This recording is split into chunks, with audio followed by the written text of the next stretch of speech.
ABN news کے ساتھ میں ہوں عمر سیالوی۔ تحریک انصاف نے قومی سلامتی کمیٹی کے اجلاس میں شرکت بانی سے ملاقات سے مشروط کر دی۔ PTI کی سیاسی کمیٹی کے اجلاس کے بعد اعلامیے میں کہا گیا ہے کہ بانی سے ملاقات نہ کروائی تو قومی سلامتی کمیٹی کے اجلاس میں شرکت نہیں ہوں گے۔ اور تحریک انصاف کے ذرائع کے مطابق سیاسی کمیٹی نے وزیر اعلیٰ خیبر پختونخوا علی امین گنڈاپور کو سلامتی کمیٹی کے اجلاس میں شرکت کی اجازت دے دی۔ علی امین گنڈاپور بطور وزیر اعلیٰ قومی سلامتی کمیٹی کے اجلاس میں شرکت کریں گے۔ علی امین گنڈاپور اپنے صوبے کے امن و امان کے مسائل اٹھائیں گے۔ اپوزیشن اتحاد تحریک تحفظ آئین پاکستان نے قومی سلامتی کمیٹی اجلاس میں شرکت نہ کرنے کا فیصلہ کر لیا ہے۔ ترجمان تحریک تحفظ آئین پاکستان اخونزادہ حسین یوسفزئی نے اپنے بیان میں اجلاس میں شرکت نہ کرنے کی تصدیق کی۔ اخونزادہ حسین یوسفزئی کا کہنا تھا کہ اپوزیشن اتحاد نے قومی سلامتی اجلاس میں شرکت نہ کرنے کا فیصلہ کیا۔ ان کا کہنا تھا کہ اجلاس میں شرکت نہ کرنے کا فیصلہ اپوزیشن کی مشترکہ مشاورت سے کیا گیا۔ جمعیت علماء اسلام نے سلامتی کمیٹی کے ان کیمرہ اجلاس میں شرکت کا فیصلہ کر لیا۔ ذرائع کا کہنا ہے کہ JUI نے اجلاس میں شرکت کے لیے 3 رکنی وفد تشکیل دے دیا۔ مولانا فضل الرحمان JUI وفد کی قیادت کریں گے۔ مولانا عطاء الرحمان سینیٹر کامران مرتضیٰ JUI وفد میں شامل ہوں گے۔ کامران مرتضیٰ کا کہنا ہے کہ تحریک انصاف سمیت اپوزیشن کی دوسری جماعتوں نے ابھی تک ہم سے رابطہ نہیں کیا۔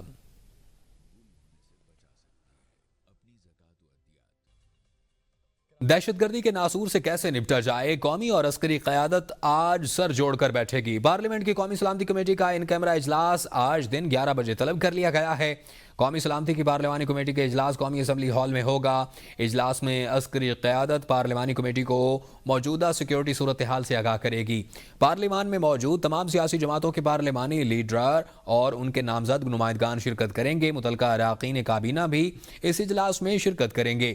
اجلاس میں قومی سلامتی کی موجودہ صورتحال پر بریفنگ دی جائے گی۔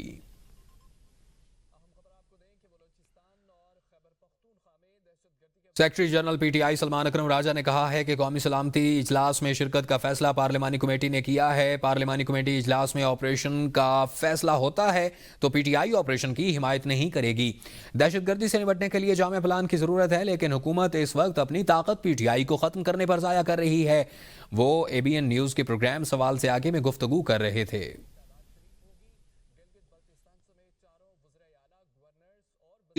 کل میں نے یہی موقف اپنایا تھا کہ اگر ایسی کوئی دعوت آتی ہے تو عمران خان صاحب سے مشاورت ہوگی اور اس کے بعد ہی کوئی فیصلہ کیا جائے گا۔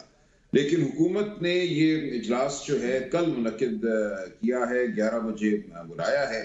اس سے پہلے عمران خان صاحب سے مشاورت ممکن نہیں ہے۔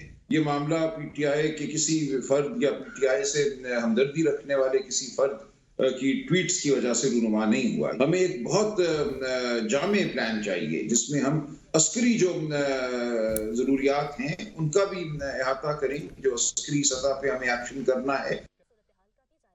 وفاقی وزیر خزانہ محمد اورنگزیب نے قومی اسمبلی میں تحریری جواب جمع کروا دیا ہے، جس میں بتایا گیا ہے کہ آئندہ مالی سال میں سرکاری ملازمین کی تنخواہیں بڑھانے کی کوئی تجویز زیر غور نہیں۔ وزیر خزانہ نے کہا کہ ملازمین کے الاؤنسز اور پے سکیل پر نظر ثانی کی تجویز بھی نہیں ہے۔ محمد اورنگزیب کا کہنا ہے کہ ملازمین کے لیے ہائرنگ اور سیلنگ کی حد بڑھانے کا معاملہ زیر غور ہے۔ وفاقی سرکاری ملازمین کی پینشن بڑھانے کی بھی کوئی تجویز زیر غور نہیں۔ گزشتہ 5 سال کے دوران $154 ارب کا تجارتی خسارہ ہوا۔ وزیر خزانہ محمد اورنگزیب کا مزید کہنا تھا کہ مالی سال 2024 میں پاکستان نے $11,475 ملین غیر ملکی قرضہ واپس کیا۔ موجودہ حکومت کا پہلا سال، درآمدی چینی کی تفصیلات قومی اسمبلی میں پیش۔ وزیر تجارت جام کمال کے تحریری جواب کے مطابق مارچ 2024 سے جنوری 2025 تک 3,140 میٹرک ٹن چینی درآمد کی گئی۔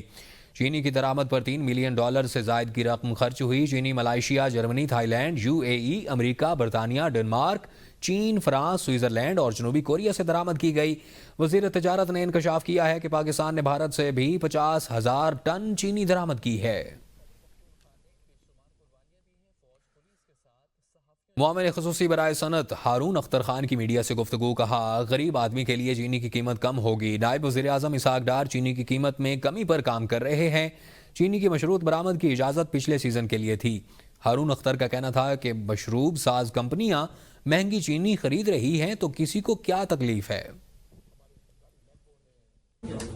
15 پہلے پرائم منسٹر نے کہا تھا کہ 1.5 ملین ٹن سرپلس ہے، 5 لاکھ میں ملک میں چینی رکھوں گا، جو کتنا اچھا فیصلہ تھا، جو ابھی کام آئی۔ 1 ملین ٹن سے بھی کم 7,50,000 ٹن پرائم منسٹر نے ایکسپورٹ کی اجازت دی، وہ بھی سیزن اس سے شروع ہونے سے پہلے۔ اس پہ کنڈیشن لگائی تھی کہ آپ ایکسپورٹ میں اگر پیسے بنائیں گے تو یہاں چینی 140 رکھیں۔ گورنر سندھ کامران خان ٹسوری کہتے ہیں کہ سوشل میڈیا کے ذریعے پاکستان کو کمزور کرنے کی سازش کی جا رہی ہے۔ ہمیں سوشل میڈیا پر بہت زیادہ نظر رکھنی چاہیے اور نوجوان بغیر تصدیق کوئی خبر آگے نہ پھیلائیں۔ ملک کو اس وقت دہشت گردی کا سامنا ہے، ہم نے کسی سازش کا شکار نہیں ہونا۔ چین نے کہا کہ وہ سی پیک کا منصوبہ ضرور مکمل کرے گا۔ کامران ٹسوری نے کہا تمام ممالک سے سرمایہ کاری کے منصوبے بن چکے ہیں، پاکستان عنقریب معاشی طور پر بہت اوپر جانے والا ہے۔ ہمیں ترقی نہ کرنے کا دینے کا منصوبہ کئی بار بنایا گیا مگر ناکام ہوا۔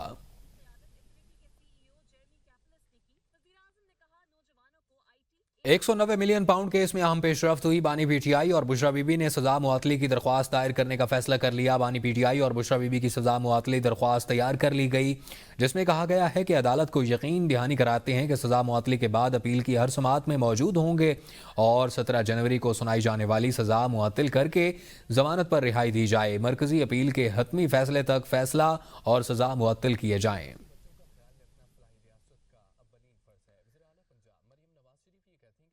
بانی پی ٹی آئی کی اہلیہ بشرا بی بی کے خلاف 26 نومبر احتجاج پر درج مقدمات کا معاملہ۔ انسدادی دہشت گردی عدالت اسلام آباد میں بشرا بی بی کی 2 مقدمات میں ضمانت قبل از گرفتاری کی درخواست پر سماعت ہوئی۔ عدالت نے 2 مقدمات میں بشرا بی بی کی عبوری ضمانت میں 5 مئی تک توسیع کر دی۔ انسدادی دہشت گردی عدالت کے جج ابو الحسنات محمد ذوالقرنین نے ضمانت کی درخواستوں پر سماعت کی۔ بشرا بی بی کی جانب سے دونوں مقدمات میں حاضری سے استثناء کی درخواست دائر کی گئی۔ بشرا بی بی کی جانب سے کیسز میں شامل تفتیش کرنے کے حوالے سے بھی درخواست دائر کی گئی۔ عدالت نے دونوں درخواستوں پر سماعت 5 مئی تک ملتوی کر دی۔ پی ٹی آئی رہنماؤں کے خلاف جوڈیشل کمپلیکس حملہ کیسز۔ انسداد دہشت گردی عدالت کے جج طاہر عباس صفرا نے کیسز کی سماعت کی ہے۔ عدالت نے مسلسل غیر حاضری پر مراد سعید، حماد اظہر اور فروخ حبیب کو اشتہاری قرار دے دیا۔ واسق قیوم عباسی، راجہ بشارت سمیت متعدد غیر حاضر ملزمان کے وارنٹ گرفتاری جاری۔ عدالت نے دستیاب ملزمان کی حاضری کے بعد کیس کی سماعت ملتوی کر دی۔ عدالت نے دونوں کیسز پر مزید سماعت 7 اپریل تک ملتوی کی ہے۔ جعفر ایکسپریس واقعے پر منفی پروپیگنڈا اور تضحیک آمیز مواد ٹویٹ کرنے کا معاملہ۔ ایف آئی اے کی جانب سے گرفتار ملزم پی ٹی آئی کارکن حیدر سعید کو ڈسٹرکٹ اینڈ سیشن کورٹس اسلام آباد میں پیش کر دیا گیا۔ ایف آئی اے کی جانب سے ملزم کے 8 روزہ جسمانی ریمانڈ کی استدعا کی گئی۔ عدالت نے 3 روزہ جسمانی ریمانڈ پر ملزم کو ایف آئی اے کے حوالے کر دیا۔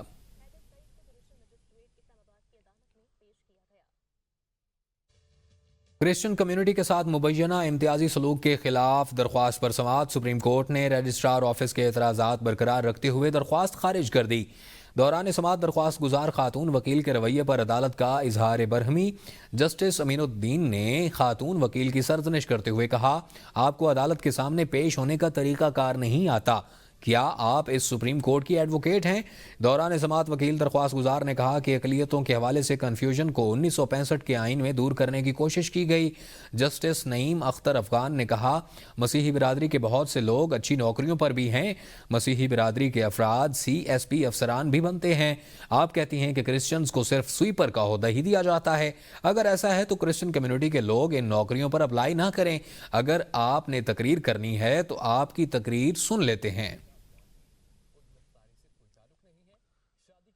سپریم کورٹ نے سرکاری ملازم کے انتقال کے بعد بیٹی کو نوکری سے محروم کرنے کے خلاف فیصلہ سناتے ہوئے درخواست گزار زاہدہ پروین کی درخواست منظور کر لی ہے۔ سماعت کے دوران جسٹس منصور علی شاہ نے ریمارکس دیے کہ خواتین کی شادی کا ان کی معاشی خود مختاری سے کوئی تعلق نہیں۔ اگر شادی کے بعد بھی بیٹا والد کا جانشین ہو سکتا ہے تو بیٹی کیوں نہیں؟ جسٹس منصور علی شاہ نے کہا کہ یہ فیصلہ 2024 کا ہے، جب موجودہ کیس اس سے پہلے کا ہے اور لہٰذا اس کا اطلاق ماضی پر نہیں ہوتا۔ عدالت نے سوال اٹھایا کہ کس قانون کے تحت شادی شدہ بیٹی کو والد کی جگہ نوکری کا اہل نہیں سمجھا گیا۔ جسٹس منصور علی شاہ نے کہا کہ تفصیلی فیصلہ خواتین کی معاشی خود مختاری اور سپریم کورٹ کے موقف کی وضاحت کرے گا۔ 2 رکنی بینچ نے خاتون کو نوکری دینے کا فیصلہ سناتے ہوئے کیس نپٹا دیا۔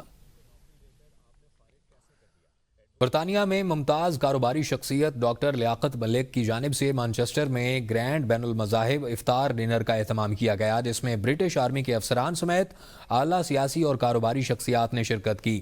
افطار ڈنر کا احوال مانچسٹر سے اسحاق چودھری کی رپورٹ میں۔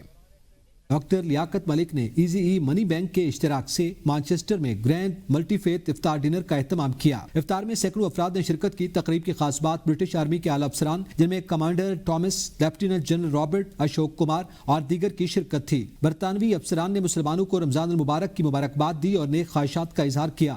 برٹش آرمی افسران نے برطانیہ کی ترقی میں مسلمانوں کے کردار کی تعریف کی۔ تقریب سے ڈاکٹر لیاقت ملک، قونصل جنرل پاکستان طارق وزیر، بیرسٹر امجد ملک، عرفان ملک، ڈاکٹر حامد خان اور دیگر نے بھی اظہار خیال کیا۔ تقریب میں قوال رفاقت علی خان نے اپنے فن کا مظاہرہ کیا اور حاضرین سے خوب دعوت وصول کی۔ تقریب کے شرکاء نے ملٹی فیتھ ڈنر کے انعقاد کو سراہا اور کہا کہ برطانیہ میں ونڈرفل فیلنگ کہ ڈاکٹر صاحب ہمیشہ ہی پاکستانیوں کو، مسلمانوں کو، مانچسٹر میں رہنے والی کمیونٹی کو اکٹھا کرتے ہیں، نیٹ ورک کرتے ہیں اور لوگوں کے ساتھ بریک دا بریڈ کرتے ہیں۔ افطار I just want to say what an honour it has been to be invited here to join everyone for iftar this evening, and how very much looking forward to it I am.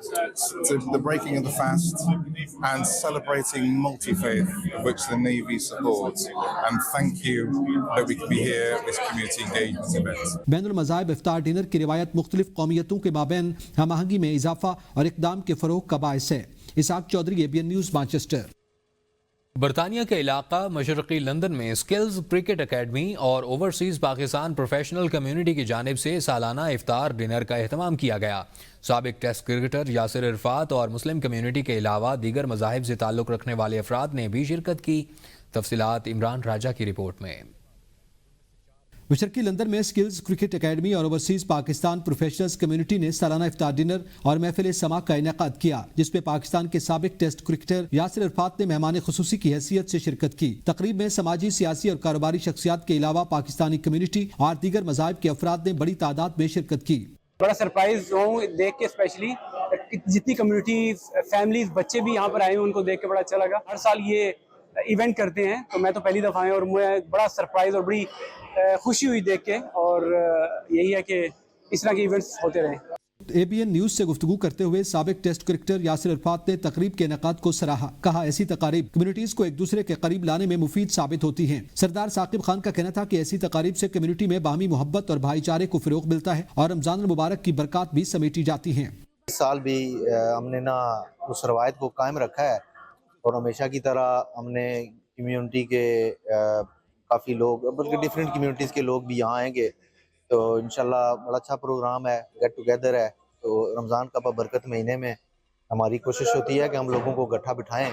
Chairman skills cricket academy Haroon Hafeez نے کہا کہ community افطار کا اہتمام گزشتہ کئی برسوں سے جاری ہے، جس میں مختلف کمیونٹیز اور مذاہب کے افراد شرکت کر رہے ہیں۔ تقریب میں اللہ تعالیٰ کی حمد و ثنا، نبی کریم پر ادیہ عقیدت اور محفل سماع کا اہتمام بھی کیا گیا۔ مشہور قوال نفیس عرفان نے مخصوص انداز میں عارفانہ کلام سنا کر سامعین سے داد وصول کی۔ شرکاء کا کہنا تھا کہ اس تقاریب کے انعقاد سے باہمی ہم آہنگی اور بھائی چارے کو فروغ ملتا ہے۔ عمران راجہ، ABN نیوز، ایسٹ لندن۔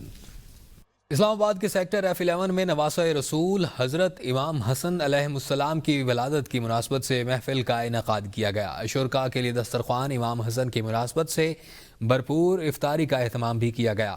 معروف قوالوں نے نذرانہ عقیدت پیش کیا۔ اسلام آباد سے دیکھتے ہیں یہ رپورٹ۔ دربار حضرت سخی شاہ مزمل کاظمی کے زیر انتظام دسترخوان نواسہ رسول امام حسن مجتبیٰ علیہ السلام کا اہتمام کیا گیا، جس میں ملک بھر سے محبان اہل بیت نے شرکت کی۔ اس موقع پر قبر مبارک پر چادر چڑھائی گئی۔ روحانی اور بابرکت محفل میں شرکاء کو بہترین افطاری اور عشائیہ دیا گیا۔ عالمی شہرت یافتہ معروف قوال عابد بہر علی اور تحسین سکینہ نے خوبصورت آوازوں میں عقیدت و محبت کے نذرانے پیش کیے۔ دسترخوان امام حسن علیہ السلام کے موقع پر دربار سخی شاہ مزمل میں کیک بھی کاٹا گیا۔ محفل کے منتظم احسن سعید کا کہنا تھا کہ آل محمد علیہ السلام انسانیت کے والی ہیں۔ امام حسن علیہ السلام اور آل محمد سے پیار ایمان کی علامت ہے۔ احسن سعید نے تمام شرکاء کا دربار سخی شاہ مزمل دسترخوان امام حسن علیہ السلام میں شرکت پر شکریہ ادا کیا۔ نیوز اسٹوڈیو سے فی الوقت کے لیے اتنا ہی۔ دیکھتے رہیے ABN قوم کی سوچ۔